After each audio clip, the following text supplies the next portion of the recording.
اعوذ باللہ من الشیطان الرجیم بسم اللہ الرحمن الرحیم۔ بھائیوں اور بہنوں، ایک دعا ہے جو کہ ماہ رجب میں پڑھنا اللہ رب العزت کو بہت زیادہ پسند ہے۔ جو شخص ماہ رجب میں ایک بار یہ دعا پڑھتا ہے، اللہ اس سے راضی ہو جاتا ہے اور انسان کو وہ سب کچھ عطا کرتا ہے جس کی انسان نے خواہش کی ہوتی ہے۔ بھائیوں اور بہنوں، انسان کی زندگی ایک نازک سانس ہے، نہ جانے یہ سانس کب رک جائے، نہ معلوم اگلا لمحہ ہمیں نصیب ہو یا نہ ہو۔ ہم دنیا کی مصروفیات میں اس قدر غرق ہو چکے ہیں کہ اکثر اس حقیقت کو بھول جاتے ہیں کہ اس زندگی کا کوئی بھروسہ نہیں ہے، نہ عمر کی ضمانت ہے، نہ وقت کی ضمانت ہے۔ اور ایسے میں اگر اللہ تعالیٰ نے ہمیں کوئی ایسی دعا عطا فرما دی ہے جو اسے بے حد پسند ہو اور جسے صرف ایک بار پڑھ لینے سے اللہ اپنے بندے سے راضی ہو جائے، تو سوچئے یہ کتنی عظیم نعمت ہے۔ یہی وہ لمحہ ہے جہاں انسان کو رک کر سوچنا چاہیے کہ آخر ہم کس انتظار میں ہیں، کل کی امید، اگلے دن کا بھروسہ یا کسی خاص وقت کا انتظار۔ جب زندگی کا ہی کوئی پتہ نہیں تو پھر اللہ کی رضا کو مؤخر کیوں کیا جائے؟ اور یہ بیان کسی عام دعا یا معمولی عمل کے بارے میں نہیں ہے، بلکہ یہ ایک ایسی دعا کے بارے میں ہے جو کہ اللہ تبارک و تعالیٰ کو بہت زیادہ پسند ہے۔ ایسی دعا جس کے بارے میں اہل علم بیان کرتے ہیں کہ جو شخص اسے خلوص دل سے صرف ایک مرتبہ پڑھ لے تو اللہ تعالیٰ اس سے راضی ہو جاتا ہے، اور اللہ کی رضا وہ دولت ہے جس کے سامنے دنیا کی ہر نعمت، ہر کامیابی اور ہر خوشی ہیچ ہے، کیونکہ جس سے اللہ راضی ہو جائے اس کے لیے پھر خوف ہے، نہ غم ہے، نہ تنگی ہے، نہ محرومی ہے۔ ہم میں سے اکثر لوگ یہ کہتے ہیں کہ توبہ بعد میں کر لیں گے، فارغ ہو کر عبادت کر لیں گے، کسی خاص دن یا رات میں کوئی دعا پڑھ لیں گے، مگر بھائیوں اور بہنوں، ہمیں کیا معلوم ہے کہ وہ دن ہمیں ملے گا یا نہیں ملے گا؟ قبر کی تاریخی، آخرت کا حساب، اعمال کا وزن، یہ سب حق ہیں، اور اگر آج اسی لمحے ہم اللہ کو راضی کرنے کا موقع پا رہے ہیں تو بھائیوں اور بہنوں یہ کسی سعادت سے کم نہیں ہے۔ اس لیے یہ بیان آپ کے لیے ایک یاد دہانی ہے، ایک محبت بھرا پیغام ہے، یہ ایک آخری موقع بھی ہو سکتا ہے، اور یہ دعا الفاظ کا مجموعہ ہی نہیں بلکہ بندے اور رب کے درمیان ایک مضبوط تعلق کا ذریعہ ہے۔ جب زبان سے یہ دعا ادا ہوتی ہے اور دل میں سچائی ہوتی ہے تو عرش پر اس کی قبولیت کی صدا گونجنے لگتی ہے، فرشتے گواہ بنتے ہیں اور رحمت نازل ہوتی ہے۔ اور یہی وجہ ہے کہ بزرگان دین فرماتے ہیں کہ بعض اوقات ایک لمحے کا اخلاص انسان کی پوری زندگی بدل دیتا ہے۔ تو بھائیوں اور بہنوں، کیا معلوم کہ یہ آپ کی زندگی کی وہ دعا ہو جس پر آپ کی نجات، بخشش اور کامیابی لکھ دی جائے۔ زندگی کا کوئی بھروسہ نہیں، اس لیے دیر مت کیجیے، ابھی یہ دعا پڑھ لیجیے اور ابھی اللہ کو راضی کر لیجیے۔ شاید یہی وہ لمحہ ہو جس کا فیصلہ آسمانوں پر ہو رہا ہو، اور رجب کے مہینے میں خاص طور پر اس دعا کو پڑھنے کا معمول بنا لے، کیونکہ جب رجب کے مہینے میں اس دعا کو پڑھنے کی تاثیر اور بھی بڑھ جاتی ہے۔ رجب ان 4 مہینوں میں سے ایک ہے جن کو قرآن کریم نے ذکر فرمایا ہے، جیسا کہ سورۃ التوبہ میں ارشاد ہے کہ بے شک مہینوں کی گنتی اللہ کے نزدیک 12 مہینے ہیں، اللہ کی کتاب میں جب سے اس نے زمین اور آسمان بنائے، ان میں 4 حرمت والے ہیں۔ یہ سیدھا دین ہے، تو ان مہینوں میں اپنی جان پر ظلم نہ کرو۔ سرکار غوث الثقلین رضی اللہ تعالیٰ عنہ لکھتے ہیں کہ رجب کا ایک نام مطہر ہے، اور نبی کریم صلی اللہ علیہ وسلم نے فرمایا کہ رجب اللہ تعالیٰ کا مہینہ ہے، اور شعبان میرا مہینہ ہے، اور رمضان میری امت کا مہینہ ہے۔ اسی طرح ایک اور جگہ نبی کریم صلی اللہ علیہ وسلم نے فرمایا کہ رجب کی فضیلت تمام مہینوں پر ایسی ہے جیسے قرآن کی فضیلت تمام ذکروں یعنی کتابوں پر ہے، اور تمام مہینوں پر شعبان کی فضیلت ایسی ہے جیسے محمد مصطفیٰ صلی اللہ علیہ وسلم کی فضیلت باقی تمام انبیاء کرام پر ہے، اور تمام مہینوں پر رمضان کی فضیلت ایسے ہے جیسے اللہ تعالیٰ کی فضیلت تمام مخلوق پر ہے۔ ناظرین، حدیث شریف کے مطابق رجب المرجب اللہ کا مہینہ ہے، اور یہی وجہ ہے کہ اللہ تبارک و تعالیٰ نے اپنے محبوب صلی اللہ علیہ وسلم کو اپنی حسن علویت اور ربوبیت کی جلوہ گاہوں میں 27 رجب کی شب بلوا کر معراج شریف سے مشرف فرمایا۔ 27ویں شب میں آقائے دو جہاں صلی اللہ علیہ وسلم حضرت ام ہانی رضی اللہ تعالی عنہا کے مکان جو کہ بیت اللہ شریف کی دیواروں موسوم مستجار اور مستجاب کے کارنر رکن یمانی کے سامنے واقع ہے میں تشریف فرما تھے، اور یہیں حضرت جبرائیل امین علیہ السلام 70 یا 80,000 ملائکہ کی رفاقت میں رسول اکرم صلی اللہ علیہ وسلم کی خدمت میں حاضر ہوئے، اور اس موقع پر حضرت جبرائیل علیہ السلام اور حضرت میکائیل علیہ السلام کے ذمے اللہ تعالیٰ نے یہ کام سونپے کہ میرے محبوب کو براق پر سوار کرانے کے لیے اے جبرائیل تمہارے ذمے رکاب تھامنا ہے، اور اے میکائیل تمہارے ذمے لگام تھامنا ہے۔ ناظرین، سند المفسرین امام فخر الدین رازی رحمۃ اللہ علیہ لکھتے ہیں کہ حضرت جبرائیل علیہ السلام کا براق کی رکاب تھامنے کا عمل فرشتوں کے سجدہ کرنے سے بھی افضل ہے۔ بھائی اور بہنوں، جس طرح ہم ماہ ربیع الاول شریف میں جشن میلاد النبی صلی اللہ علیہ وسلم کا انعقاد کرتے ہیں، ایسے ہی رجب میں جشن معراج النبی صلی اللہ علیہ وسلم کا انعقاد کریں۔ مساجد اور مدارس ہی نہیں بلکہ اپنے گھروں میں بھی چراغاں کریں، اجتماعات منعقد کروائیں۔ اپنے گھروں میں اہل خانہ خصوصاً بچوں کو لے کر ادب کے ساتھ محفل منعقد کریں۔ بچوں کو بتائیں کہ آج کی شب آقائے دو جہاں صلی اللہ علیہ وسلم لامکاں کی اس منزل تک پہنچے جہاں مخلوق میں سے کسی کی رسائی نہیں، اور بلا حجاب اللہ تعالیٰ کا دیدار نصیب ہوا۔ اللہ تعالیٰ کی بے شمار نشانیوں کو ملاحظہ فرمایا، اور اللہ تعالیٰ کی اسماء صفات کی تجلیات کے ظہور کے مقامات اور طبقات سے گزر کر انہی صفات سے متصف ہو کر اللہ تعالیٰ کی ذات اور صفات کے مظہر ہوئے۔ جنت اور دوزخ کو ملاحظہ فرمایا۔ بعد از قیامت اور بعد از جزا سزا جو کچھ ہوگا آپ صلی اللہ علیہ وسلم نے دیکھا، اور یہ کمال اللہ تعالیٰ نے آپ کو ہمیشہ کے لیے عطا فرمایا، یعنی اللہ سبحانہ و تعالیٰ نے ماضی اور مستقبل، یعنی جو کچھ ہو چکا اور جو کچھ ہونے والا ہے کا علم عطا فرمایا، جسے شرعی اصطلاح میں علم ما کان یا ما یکون کہتے ہیں۔ امت کے لیے شفاعت کا حق حاصل کیا، اور شب معراج میں انبیاء و مرسلین علیہم الصلاۃ والسلام سے نہ صرف ملاقات کی بلکہ ان سب پر آپ کی فضیلت واضح کرنے کے لیے امامت عظمیٰ اور کبریٰ کا منصب آپ علیہ الصلاۃ والسلام ہی کو عطا ہوا۔ نماز کی فرضیت کا حکم اللہ تعالیٰ نے خاص اپنی حسن الوہیت اور ربوبیت کی جلوہ گاہوں میں عطا فرمایا۔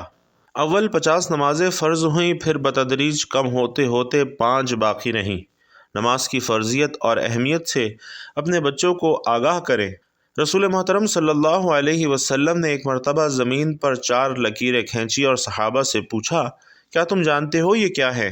صحابہ نے عرض کیا کہ اللہ اور اس کا رسول ہی بہتر جانتے ہیں، تو آپ صلی اللہ علیہ وسلم نے فرمایا کہ جنتی عورتوں میں سے سب سے افضل 4 عورتیں ہیں، حضرت خدیجہ رضی اللہ تعالی عنہا، حضرت فاطمہ بنت محمد صلی اللہ علیہ وسلم، فرعون کی بیوی حضرت آسیہ رضی اللہ تعالی عنہا، اور حضرت عیسیٰ علیہ السلام کی والدہ حضرت مریم بنت عمران علیہ السلام۔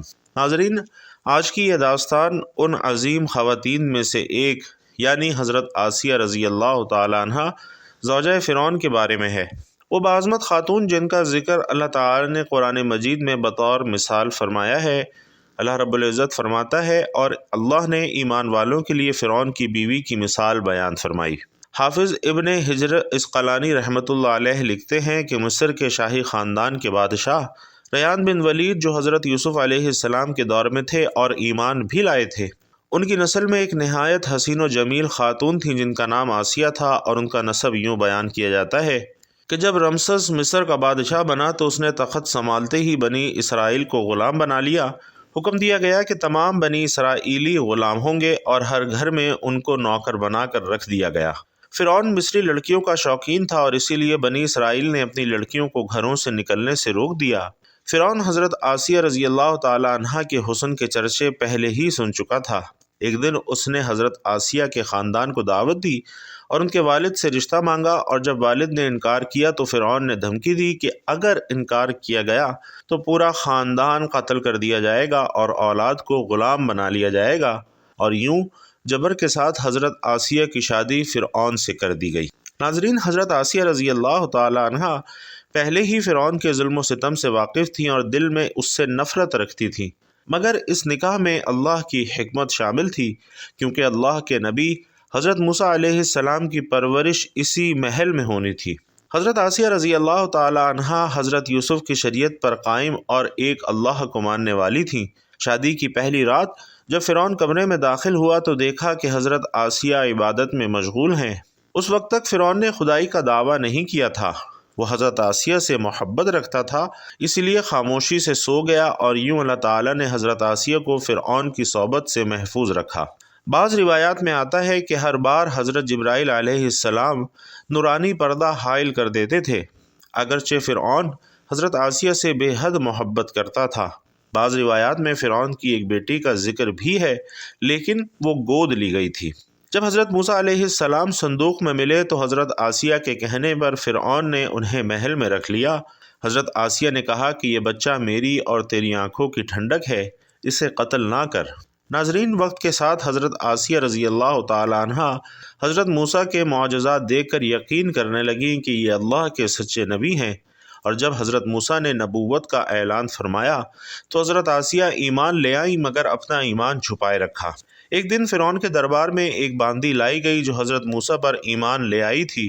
فرعون نے اس کے 3 بچوں کو اس کے سامنے کھولتے ہوئے تیل میں ڈال دیا، مگر وہ اپنے ایمان سے نہ ہٹی۔ پھر اس باندی کو بھی شہید کر دیا گیا۔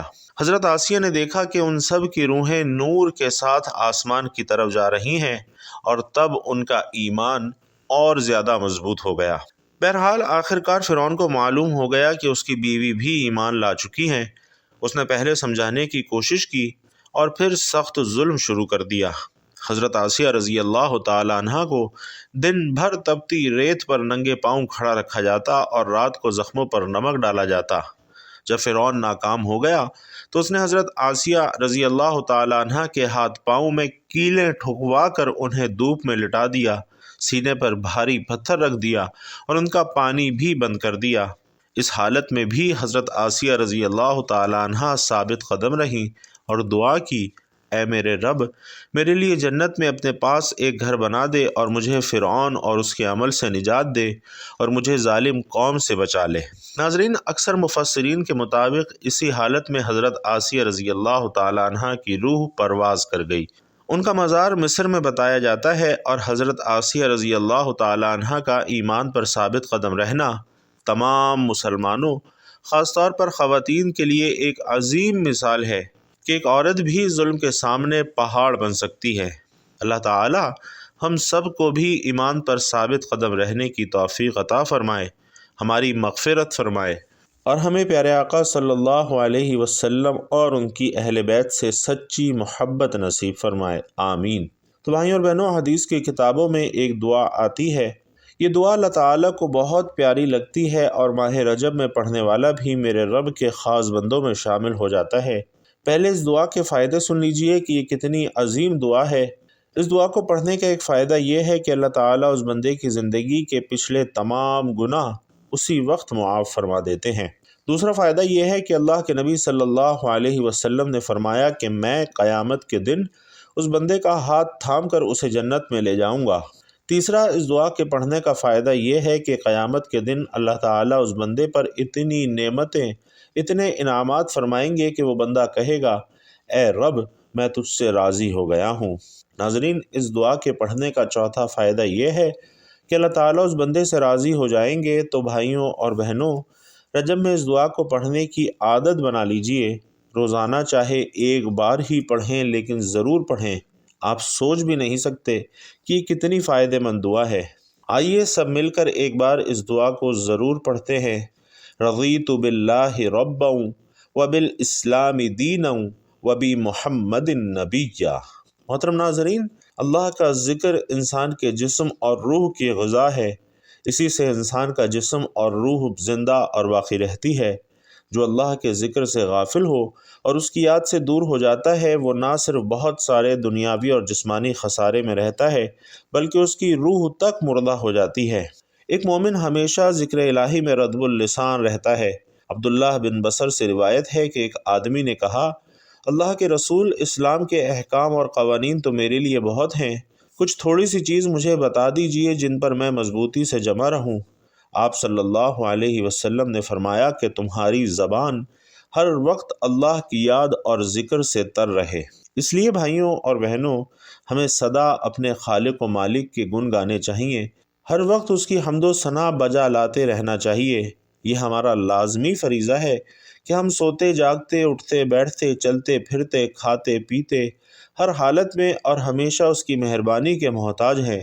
وہ جسم میں جان، آنکھوں میں روشنی، ہاتھوں پیروں میں حرکت اور قوت، دل و دماغ میں فکر و صلاحیت اور کام کاج کی توفیق اور روزی روٹی کے اسباب مہیا کرتا ہے۔ آخر اسی کے دم سے ہمارا سارا وجود اور ساری کائنات ہے۔ بھلا اس کا ذکر کیے بغیر خالق و مالک کے بنائے ہوئے اعضائے جسم کو کیسے سکون مل سکتا ہے؟ کاش اس بات کو مسلمان سمجھ لیتے۔ آئیے میں آپ کو ایک عظیم ذکر بتاتا ہوں جس کے پڑھنے سے عظیم فوائد اور فضائل حاصل ہوتے ہیں۔ وہ عظیم فائدہ گناہوں کی مغفرت اور جنت میں داخلہ نصیب ہونا ہے۔ ابو سعید رضی اللہ تعالیٰ عنہ کہتے ہیں کہ رسول اللہ صلی اللہ علیہ وسلم نے فرمایا کہ جو شخص کہے رضیت باللہ ربا وبالاسلام دینا وبمحمد نبیا، یعنی میں اللہ کے رب ہونے، اسلام کے دین ہونے اور محمد صلی اللہ علیہ وسلم کے نبی ہونے پر راضی ہوا، تو جنت اس کے لیے واجب ہو گئی۔ تو محترم ناظرین، رجب کے مہینے میں یہ دعا پڑھنے والے کو اللہ تعالیٰ بہت زیادہ پسند کرتا ہے، کیونکہ یہ اللہ تعالیٰ کی سب سے زیادہ پسندیدہ دعا ہے۔ تو آپ بھی اسے اپنی زندگی میں پڑھنے کا معمول بنا لیں۔ خاص طور پر رجب کے مہینے میں یہ دعا آپ پڑھنے سے پہلے آپ نے حضور پاک صلی اللہ علیہ وسلم کی ذات اقدس پر درود پاک کا نذرانہ خاص طور پر پیش کرنا ہے۔ خیر و برکت اور ثواب کی نیت سے ایک مرتبہ میرے ساتھ بھی درود پاک پڑھ لیجئے۔